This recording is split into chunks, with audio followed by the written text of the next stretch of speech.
Habari leo magazetini. Today in media. Aujourd'hui dans les médias. Uyu munsi mu itangazamakuru. Kuva kuwa mbere kugeza kuwa gatanu kuri Primo Media Rwanda.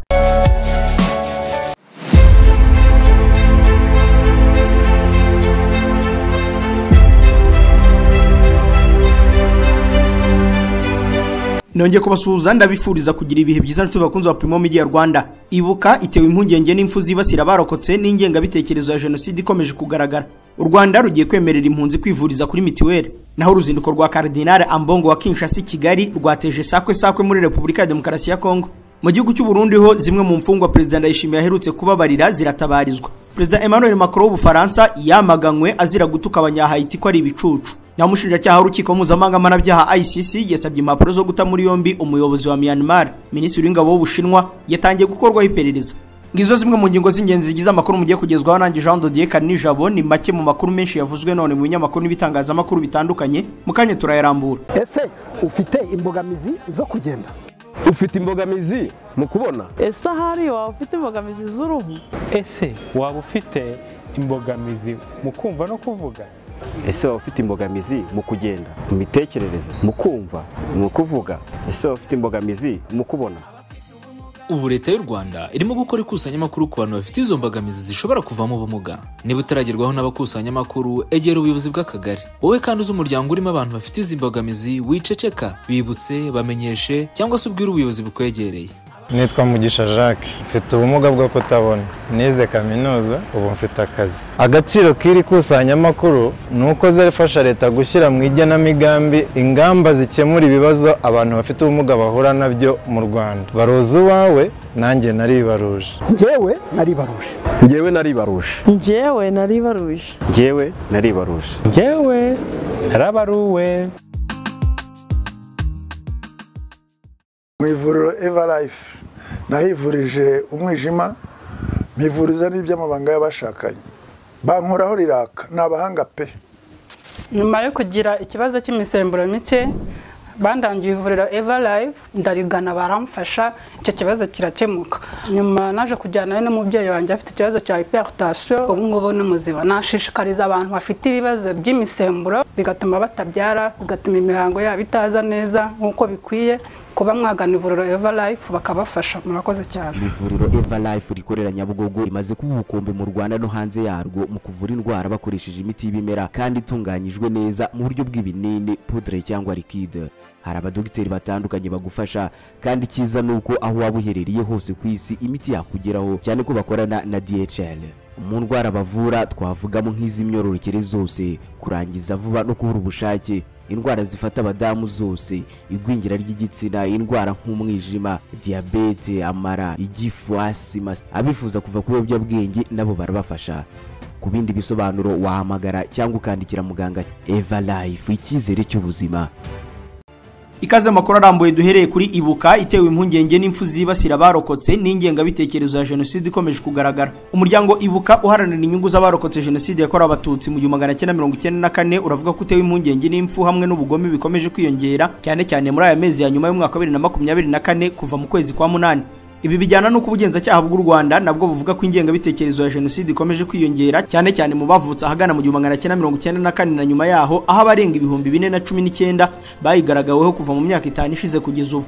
Umusaza witwa Karekezi Vincent wari ufite imyaka 82 akaba yaratuye mu karere ka Nyaruguru mu murenge wa Muganza mu kagari ka Muganza mu mudugudu wa Muganza, ari naho yarokokeye genocide yakorewe abatutsi. Yishwe ku itariki ya 18 z'ukwa munani muri uyu mwaka, aratwikwa. Umubiri usangwa mu isambu ye hafi y'ibiraro bye. Uwitwa Ntashamaje Enata wari ufite 51 mu karere ka Ruhango umurenge wa Kabagari, umurambo we bawusanze mu rutoki munsi y'ishyamba tariki ya 19 z'ukwa munani muri uyu mwaka, bigaragara ko nawe yapfuye yishwe. Umubyeyi witwa Uwimana Marita wari utuye mu karere ka Nyaruguru mu murenge wa Rusenge mu kagari ka Rusenge mu mudugudu wa Bunge, yishwe mu ijoro ryo ku itariki ya 14 z'ukwa munani uyu mwaka bamusatuye umutwe. Hari abantu 7 bakekwaho kugira uruhare mu icwa rya Uwimana bahise bafatwa barafungwa.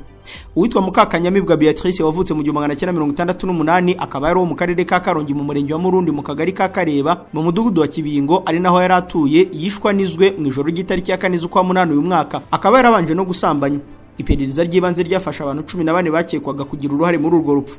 Ibuka ivuga ko yababajwe cyane nuko nyuma y'iyicwa rya Mukakanyamibwa wari umunyamabanga nshingwabikorwa w'umurenge ngo yatanze raporo mu nyandiko no mu magambo avuga ko uwo muntu asanzwe ari umusinzi kandi asambana. Umubyeyi witwa Pauline Nduwamungu wari utuye mu karere ka Ngoma mu murenge wa Rukumberi yishwa aciwe umutwe ku itariki ya 15 z'uku kwa 11. Umutwe ujugunywa mu musarani, hakaba harafashwe abantu bakekwaho kugira uruhare muri urwo rupfu kandi iperereza rikaba rigikomeje. Umunyamabanga nshingwabikorwa wa Ibuka Naftali Ahishakiye avuga ko ibi birimo guterwa n'ingengabitekerezo ya jenoside iri mu Banyarwanda, ikaba yari isanzwe igaragara mu bikorwa byo guhemukira abarokotse, kubabwira amagambo abakomeretsa no kubangiriza imitungo ariko hatarimo kubica.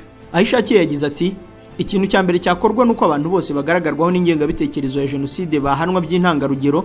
N'ubu haracyagaragara amagambo akomeretsa abarokotse jenoside n'ibindi bikorwa bigaragaza ingengabitekerezo. Ni byiza ko ibyo byaha bicukumburwa, abantu byagaragayeho bagahanwa. Hakenewe no gukurikirana ko abantu bahanwe neza, kuko ujya kureba ugasanga iyo umwaka urangiye abantu baketswe ingengabitekerezo ya jenoside usanga bose baratashye kandi wabonaga ibimenyetso bifatika bihari, ariko ugasanga barekuwe ku rwego rw'ubushinjacyaha, abandi barekuwe ku rwego rw'inkiko z'ibanze. Abantu bakwiye kubihagurukira. Umuvugizi w'urwego rw'igihugu rw'ubugenzacyaha Dr Murangira Thierry avuga ko inzego z'ubutabera n'izishinzwe umutekano kuri ubu ziri maso, kandi akibutsa ibigize icyaha cyo guhohotera uwarokotse jenoside biri mu ngingo ya 12 y'itegeko ryerekeye icyaha cy'ingengabitekerezo. Dr Murangira avuga ko guhohotera uwarokotse jenoside ari cyo cyaha cyihariye 50% by'imanza zirenga 2985 ziregwamo abagera ku 4019 bakurikiranyweho ibyaha bifitanye isano n'ingengabitekerezo ya jenoside kuva mu 2019. Dr Murangira ati nubwo ryaba ijambo uko ryaba rimeze kose ntabwo rizihanganirwa. Umuvugizi w'urwego rw'ubugenzacyaha avuga ko abafite imyaka iri hagati ya 31 na 40 y'amavuko ari bo benshi bakora ibyo byaha, hagakurikira abafite imyaka kuva kuri 41 kugeza kuri 50, ndetse ngo igitangaje no ko hari n'abafite imyaka 14 kugeza kuri 17 bari ku kigero cya 17% bangana n'abantu 684 bagaragaraho ibi byaha. U Rwanda rugiye kuvurira kuri mituweli impunzi zose rucumbikiye. Guverinoma y'u Rwanda ibinyujije muri Minisiteri ishinzwe ibikorwa by'ubutabazi yatangaje ko mu mwaka utaha 2025 impunzi zose ziri ku butaka bw'u Rwanda zizajya zivuriza ku bwisungane bwo kwivuza bwa mituweli nk'uko n'abandi banyarwanda babwivurizaho. Ni gahunda Minema ivuga ko kwikubitiro yatangiye gushyirwa mu bikorwa, aho impunzi ziba mu mujyi n'abanyeshuri b'impunzi biga bacumbikirwa bivuriza kuri ubwo bwishingizi. Byakomojweho kuri uyu wa gatatu mu biganiro abasenateri bagize komisiyo y'ububanyi n'amahanga, ubutwererane n'umutekano bagiranye na Minema. Ni mu gikorwa cyo kugenzura ishyirwa mu bikorwa ry'amasezerano mpuzamahanga yerekeye impunzi yashyiriweho umukono i Geneve mu Busuwisi ku itariki ya 28 z'ukwa karindwi muri 1951, u Rwanda rukayashyiraho umukono mu 1979. Mu rwego rwo gushyira mu bikorwa ayo masezerano, u Rwanda rwihaye intego yo gufasha impunzi mu buryo bwo guhabwa uburenganzira, zikabona ubushobozi n'ibindi bikorwa bigamije gukemura ibibazo byazo birambye. Minisitiri ushinzwe ibikorwa by'ubutabazi General Major Retired Murasira Albert yavuze ko icyo u Rwanda rukomeje gukora ari uguha ubufasha impunzi, ariko bafashwa kwifasha nabo bagatera imbere. Yavuze ko bitarenze umwaka utaha bose bazashyirwa muri gahunda y'ubwisungane mu kwivuza bwa mituweli busanzwe bukoreshwa n'abaturage b'u Rwanda. Ngo ni gahunda bari gusuzuma ku bufatanye na Minisiteri y'Imari n'Igenamigambi ndetse n'ishami ry'umuryango w'abibumbye ryita ku mpunzi, hagamijwe kureba amafaranga impunzi zajya yishyura buri mwaka. Yongeyeho ko guha mituweli impunzi ari muri gahunda yo kubafasha kwivuza aho bagiye hose, ariko no gukemura ibibazo bya bamwe mu banyarwanda baturi inkambi z'impunzi banga gutanga mituweli bavuga ko bazivuriza ku buntu aho izo mpunzi zivuriza. Imibare ya Minema igaragaza ko 91% by'impunzi banditse mu bitabo by'irangamimerere bakaba bafite ikarita ndangampunzi. Mu makuru avugwa mu turere, i Kamonyi habonetse umusore w'imyaka 24 bikekwa ko yishwe atabwa mu ishyamba. Ahagana saa 8 zo kuri uyu wa gatatu mu mudugudu wa Kabande mu kagari ka Remera k'umurenge wa Rukoma aho mu karere ka Kamonyi mu ishyamba riri hepfo y'ibitaro bya Remera Rukoma hafi y'Irimbi, habonetse umurambo w'umusore witwa Sibomana Emmanuel w'imyaka 24 y'amavuko wishwe ku manywa y'ihangu, kuko hari abamubonye mu masaa 5. Ikinyamakuru Intyoza cyanditse ko bamwe mu baturage ba Rukoma bakibwiye ko Sibomana Emmanuel avuka mu mudugudu wa Bukokora mu kagari ka Taba aho muri Rukoma. Umurambo we wasanzwe mu ishyamba yatemwe mu gatuza ndetse no ku kuboko n'abantu bataramenyekana. Aya makuru kandi urupfu rwa Sibomana yanemejwe na Mandela Innocent, umunyamabanga nshingwabikorwa w'umurenge wa Rukoma, wavuze ko umurambo we koko wabonywe mu ishyamba n'abaturage bahise bihutira gutanga amakuru, bahageze basanga koko yapfuye. Avuga ko uyu musore yari asanzwe afite butike hafi y'ikibuga cy'umupira cya Remera, akaba kandi yajyaga aba no mu bikorwa bijyanye n'ubucukuzi bw'amabuye y'agaciro kimwe na benshi mu Banyarukoma, kuko ari agace kabamo ibirombe byinshi bicukurwamo amabuye y'agaciro kandi usangamo abatari bake mu baturage ba Rukoma. Amakuru ataremezwa n'urwego urwo ari rwo rwose nuko bakeka ko urupfu rw'uyu nyakwigendera rwaba rufite aho ruhurira n'ababarizwa mu bucukuzi bw'amabuye y'agaciro, bakavuga ko byashoboka ko ariyo ntandaro, cyane ko kenshi muri aka gace yaba urugomo n'ibindi bikorwa by'ubugizi bwa nabi bikunda kuhagaragara, usanga ibyinshi bifite aho bihurira n'ubucukuzi bw'amabuye y'agaciro. I Rulindo ikirombe cyagwiriye 7, 3 barapfa. Mu karere ka Rulindo mu murenge wa Masoro mu kagari ka Nyamyumba mu mudugudu wa Kabuga ikirombe gicukurwamo amabuye y'agaciro cyagwiriye abantu 7 batatu muri bo barapfa. Ni ikirombe cyari kibagwiriye ku isaa 11 z'umugoroba ari nabwo hamenyekanye amakuru y'uko igitengu kigwiriye abantu 7 bacukuraga amabuye y'agaciro. Muri aba 7 cyagwiriye batatu bahise bapfa abandi bakurwamo bajyanwa ku bitaro bya Rutongo kwitabwaho n'abaganga. Kabayiza Arcade umunyamabanga nshingwabikorwa w'umurenge wa Masoro yabwiye ikinyamakuru Bwiza ati mu kagari ka Nyamyumba mu mudugudu wa Kabuga abantu 7 bitwikiriye imvura nyinshi yagwaga bajyamo muko kigucukura gasegereti ku buryo butemewe kubera ko ubutaka bwari bwasomye kirabaridukira. Muri uyu murenge yakunze kugaragara inkuru z'abantu bakunze kugwa mu birombe baba bagiye gucukuramo amabuye y'agaciro. Mu karere ka Ruhango ho umwana yakubiswe n'inkuba arapfa. Mahirwe Etienne imyaka 14 mu kagari ka Rwoga mu murenge wa Kabagari y'akarere ka Ruhango mu masaha y'umugoroba ejo kuwa kabiri yakubiswe n'inkuba yitaba Imana ageze kwa muganga. Umwe mu baturanyi umuryango wa nyakwigendera avuga ko bw'imvura yari ihise hari kugutujojoba umwana yavuye aho yari ari mu itsinda inkuba imukubitira mu nzira ajyanwa kwa muganga abariho apfira. Umuvugizi wa polisi y'igihugu mu ntara y'Amajyepfo SP Emmanuel Habiyaremye avuga ko amakuru y'urupfu rw'amahirwe bayamenye. SP Habiyaremye akomeza agira inama abaturage kugama mu nzi igihe imvura itangiye kugwa, kurinda abana kujya mu mvura kuko bizafasha kwirinda kuba bakubitwa n'inkuba, gutwarwa n'amazi y'imvura, kugwirwa n'ibiti, imikingo n'ibindi biza byose bishobora guterwa n'imvura. Naho uruzinduko rwa Cardinal Ambongo w'Kinshasa uri Kigali rwateje sakwe muri Repubulika ya Demokarasi ya Kongo. Uruzinduko rwa Cardinal Frodele Ambongo arikepiskopi wa Kinshasa akaba n'umukuru w'ihuriro ry'inama z'abepiskopi muri Afrika na Madagascar uri Kigali mu Rwanda rwagarutsweho n'abantu benshi mu buryo butandukanye mu gihugu cye. Ubutegetsi bwa Kigali na Kinshasa burarebana y'ingwe kuva mu myaka irenga 3 ishize kandi abategetsi b'ibi bihugu bacanye umubano n'ubucuti byahozeho mbere yo kugaruka kw'inyeshyamba za M23 mu mpera za 2021.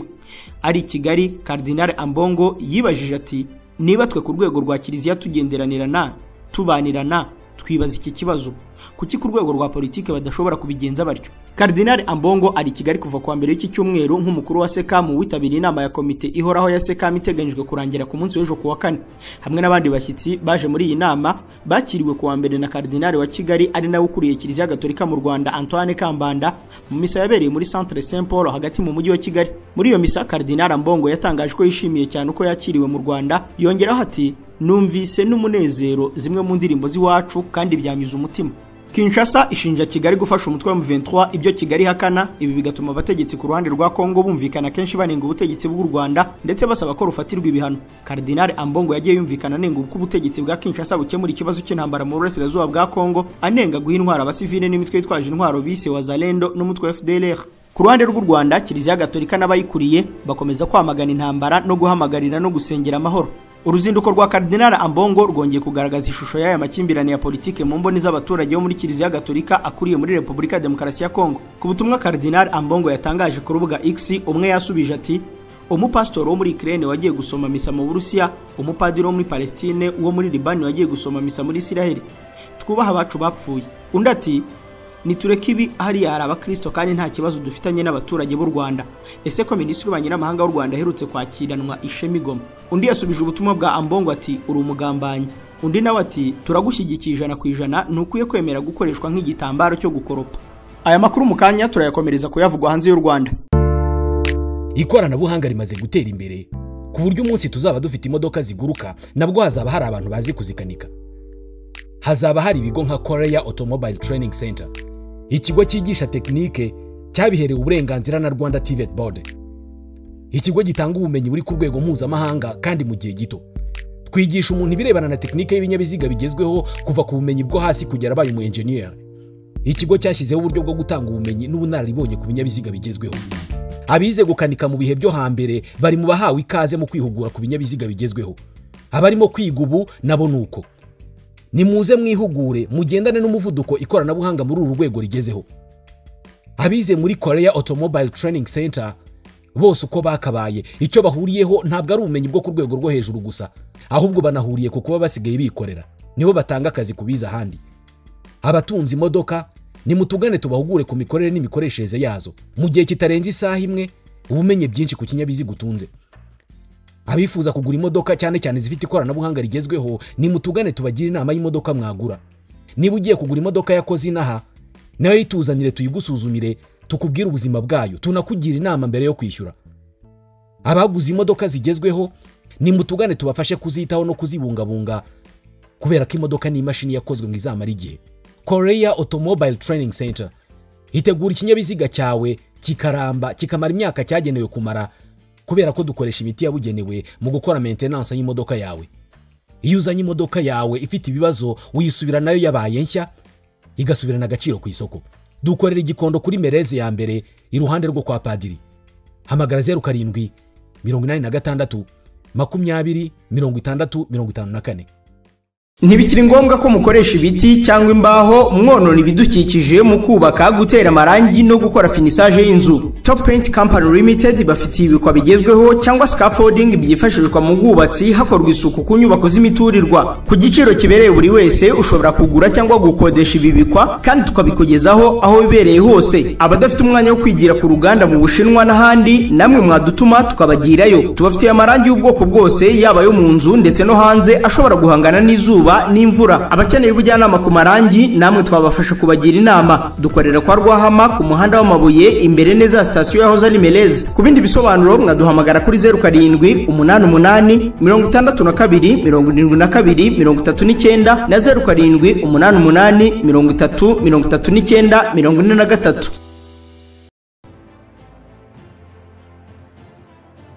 Makuru y'u Rwanda, reka tunakomereze kuri Repubulika ya Demokarasi ya Kongo, aho Martin Fayulu yazanye Perezida Kagame mu mpamvu Tshisekedi ashaka guhindura itegeko nshinga. Umunyapolitike Martin Fayulu utavuga rumwe n'ubutegetsi bwa Repubulika ya Demokarasi ya Kongo yitwaje Perezida Paul Kagame amugaragaza nka nyirabayazana yo kuba Perezida Tshisekedi ashaka guhindura itegeko nshinga rya Repubulika ya Demokarasi ya Kongo. Tshisekedi amaze iminsi yaramaramaje avuga ko azahindura itegeko nshinga rya Repubulika ya Demokarasi ya Kongo kuko ngo ryateguriwe mu mahanga. Yongeye gushimangira uwo mugambi ubwo yari mu ntara ya Tanganyika, nubwo atawushyigikiwemo n'abatavuga rumwe n'ubutegetsi bwe. Mu bakunze kwitambika uyu mugambi arimo umunyapolitike Martin Fayulu watsinzwe na Tshisekedi mu matora y'umukuru w'igihugu yo mu 2018 ndetse nayo mu kwezi kwa 12 k'umwaka ushize. Uyu mugabo ukunze kwibasira u Rwanda na Perezida Paul Kagame mu butumwa yanyujije ku rubuga rwa X yongeye guteguza Tshisekedi ko umugambi wo guhindura itegeko nshinga atawushyigikiye. Ni Fayulu washinje Tshisekedi kugurisha uburasirazuba bwa Repubulika ya Demokarasi ya Kongo kuri Perezida Paul Kagame, akavuga ko guhindura itegeko nshinga biri mu rwego rwo kugira ngo amwegurire burundu kiriya gice. Yagize ati Felix Tshisekedi yemeje ibyo abenshi bavugaga, yagurishije uburasirazuba bwa Kongo kuri Kagame. Guhindura itegeko nshinga kwe gufite intego eshatu: gusiga uburasirazuba mu maboko ya Kagame, guca intege Ituri ndetse no gushinga ubutegetsi bw'igitugu mu burengerazuba. Fayulu yongeye kuburira Tshisekedi amubwira ko yibeshye. Usibye Fayulu, abanyapolitike nka Moise Katumbi, Joseph Kabila, Delice Sanga n'abandi benshi bakomeje kwamaganira kure ibyo guhindura itegeko nshinga rya Repubulika ya Demokarasi ya Kongo. Tukiri muri iki gihugu, abaturage miliyoni 25 bugarijwe n'inzara. Umuryango mpuzamahanga ushinzwe ibiribwa FAO watangaje ko abaturage miliyoni 25 batuye Repubulika ya Demokarasi ya Kongo bugarijwe n'inzara.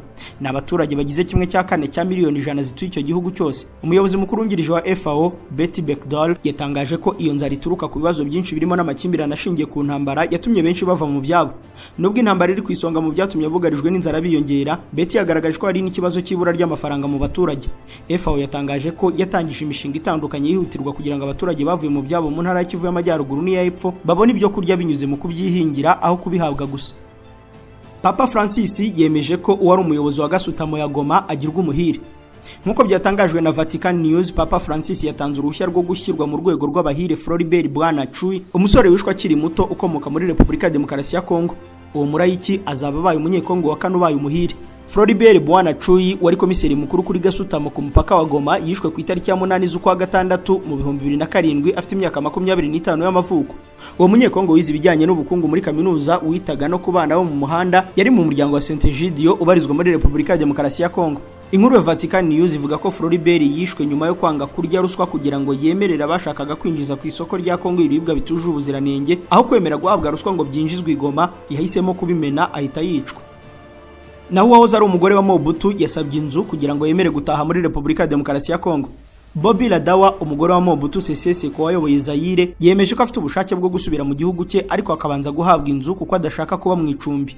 Uyu mugore uba muri Maroc guhera mu 1997 ubwo umugabo we yaherikwaga ku butegetsi, yavuze ko mu gihe cyose yaba yijejwe inzu muri Kongo nta kabuza azataha. Yabitangarije Minisitiri w'Intebe w'icyo gihugu Judith Suminwa wamusuye ku wa kabiri tariki ya 26 z'uku kwezi. Ladawa w'imyaka 80 yabaye umugore wa Mobutu mu gihe cy'imyaka 17 kugeza mu 1997 ubwo Mobutu yakurwaga ku butegetsi. Bahise bahungira muri Maroc, umugabo we aza kugwayo mu kwezi kwa 9 1997 ari naho yashyinguwe kugeza ubu.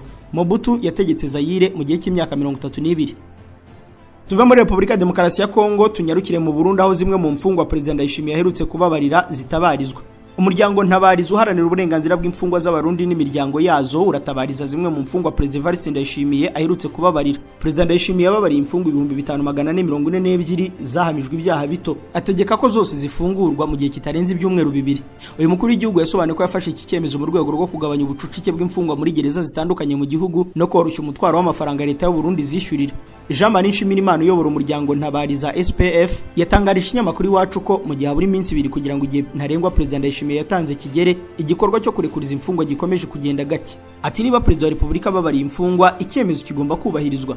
Ibi turabivugira kubera ko twabonye kubahiriza iki cyemezo cyo kurekura aba bantu bababariwe n'umukuru w'igihugu biri kugenda gake. Yatanze urugero rwa gereza zirimo imfungwa nyinshi zababariwe. Ati urugero muri 400 bagombaga gufungurwa muri gereza Ngozi yamaze gufungurwa 287 gusa. Muri gereza ya Muyinga muri 340 barebwa n'iki cyemezo hare ku 123 gusa. Mu gihe buri minsi ibiri kugira ngo igihe ntarengwa kigere. Yagaragaje ko ku rutonde rw'imfungwa 5442 President Ndayishimiye yababariye hari ikibazo cy'uko harimo izafunguwe mbere y'uko aziha imbabazi ku itariki ya 14 z'uku kwezi. Umunyatanzania wari umaze amezi 3 atorewe kuyobora OMS muri Afrika yapfuye. Perezida Samia Suluhu Hassan wa Tanzania yatangaje ko yababajwe no kumenya urupfu rwa Dr. Faustin Angelbert, umudepite w'inteko ishinga amategeko waruherutse gutorerwa kuyobora ishami ry'umuryango w'abimbye ryita ku buzima ku isi, ishami ryayo ryo muri Afrika. Yavuze ko Dr. Faustin Angelbert yapfuye mu ijoro rishyira kuri uyu wa gatatu, yihanganisha umuryango we n'inshuti ze kandi asaba Imana ngo iruhutse roho ye aheza. Itangazo ry'umukuru w'inteko ishinga amategeko ya Tanzania rivuga ko yapfiriye mu Buhinde aho yari amaze iminsi avurirwa ariko ntirigaragaza indwara yazize. Uyu mugabo w'imyaka 55 yari umwe mu bantu bashimwe umuhate mu kurengera amagara y'abantu mu gihugu cye no mu karere ka Kigamboni ko mu murwa mukuru Dar es Salaam yarahagarariye mu nteko ya Tanzania. Mu kwa munani uyu mwaka nibwo mu nama y'abahagarariye ibihugu bya Afrika muri OMS yabera i Brazzaville muri Congo batoye uyu mugabo ngo abakuriye ishami rya OMS muri Afrika. Yarahigitse kuri uwo mwanya abandi bakandida barimo Dr. Buleima Hamasambo watanzwe na Nigeria, Dr. Ibrahim Fall watanzwe na Senegal na Dr. Richard Mihigo watanzwe n'u Rwanda. Dr. Tedros Adhanom Ghebreyesus ukuriye OMS ku isi yanditse ku rubuga X ati ntunguwe kandi mbabajwe cyane no kumenya urupfu rutunguranye rwa Dr. Faustin, nihanganishije umuryango we, inshuti ze, inteko ishinga amategeko n'abaturage ba Tanzania. Ishami rya OMS rya Afrika naryo ryatangaje ko abarigize bose bababajwe n'urupfu rw'uyu wari umaze amezi 3 gusa atowe ngo ari kurire. Uyu ni umugabo wagiye anyuranye na Dr. Pombe Joseph Magufuli kuri COVID.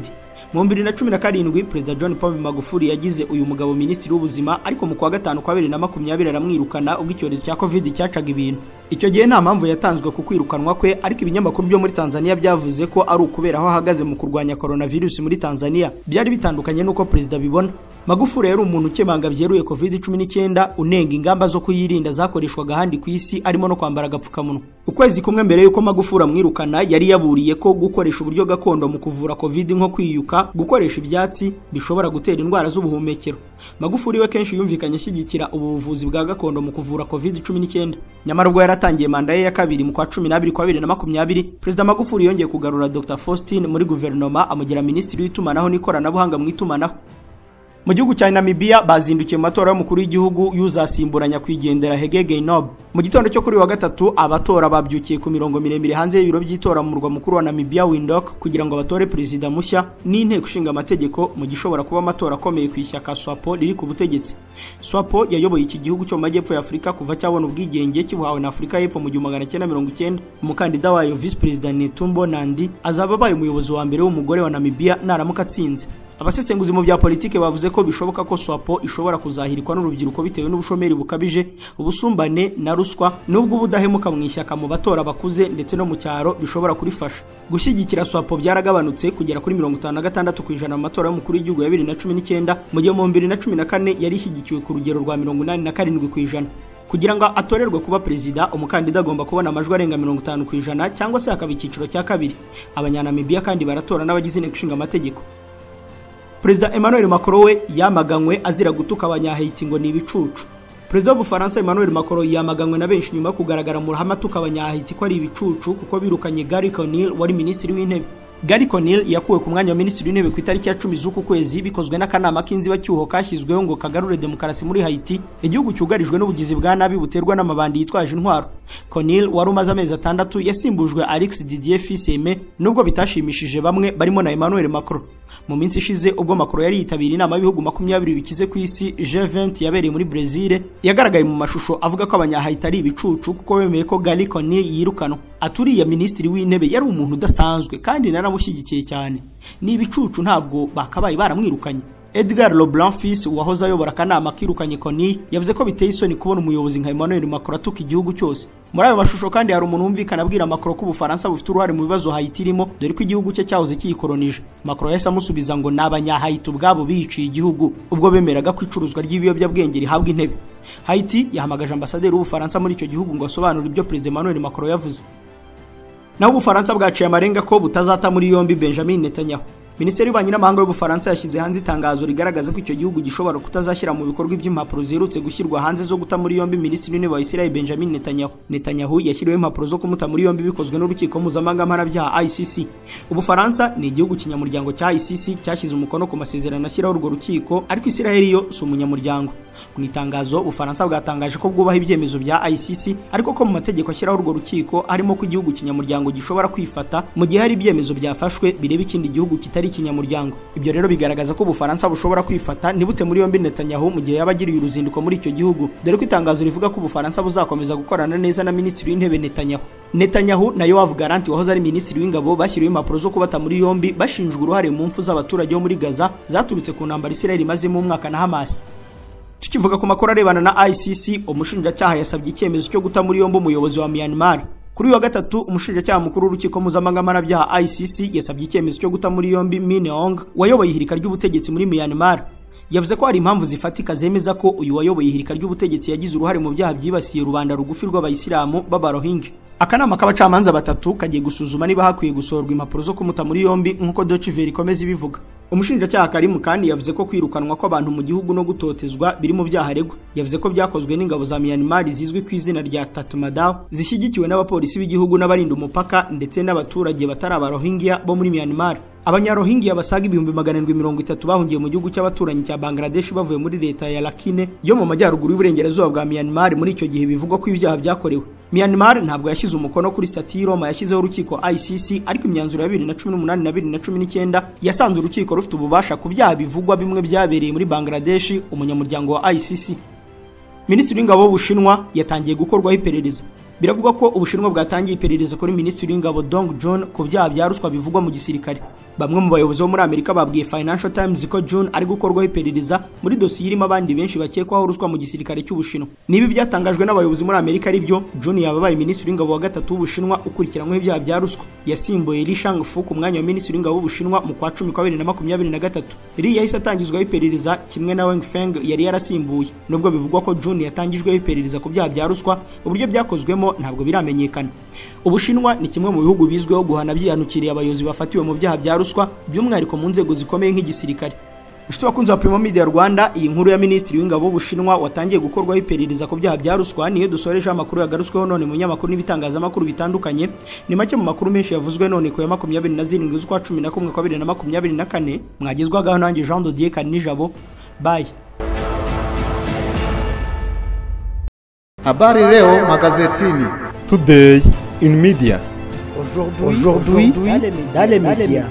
Uyu munsi mu itangazamakuru. Kuva kuwa mbere kugeza kuwa gatanu kuri Primo Media Rwanda.